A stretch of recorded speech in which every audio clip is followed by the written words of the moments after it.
The ANC will hold its 9th National General Council to discuss its performance in governing the country. In a frank discussion document, the party admits that South Africa's economic woes are undermining the legitimacy of the state. A common thread among the economic policy proposals is the need to reindustrialise South Africa.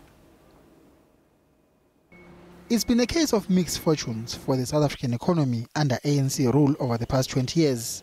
In its discussion document on economic policy, prepared for discussion at the NGC, the ANC says it's satisfied with the policies it's followed so far and does not believe a major policy shift is necessary. Some analysts agree. Certainly the policy from the early 1990s through the Mandela era did secure by the middle 2000s economic growth rates of 4 to 5% of GDP for South Africa. We do need to go back to that era. It's also true without any doubt that the ANC's pragmatic macroeconomic policy management after the 1990s did stabilise the South African economy. Inflation has mostly been well in hand.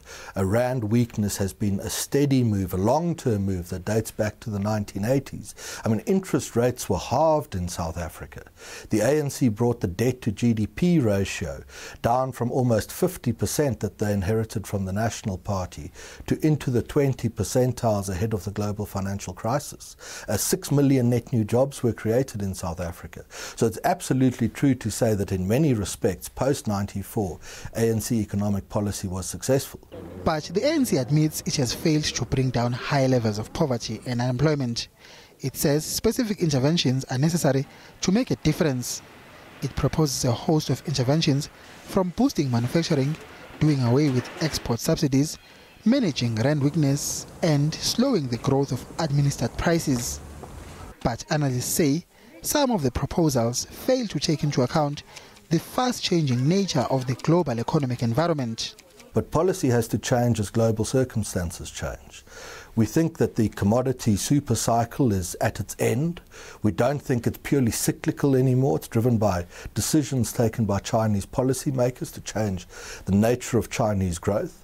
And I think the focus of ANC policy and the government it leads needs to be to account for the relative decline of the importance of commodities now to the South African economy, mining, agriculture and the like, and rather to build on manufacturing and services to position South Africa as a manufacturing hub, taking advantage of growing consumer demand on the African continent, which is now growing very quickly. It's probably the fastest growth region in the world now.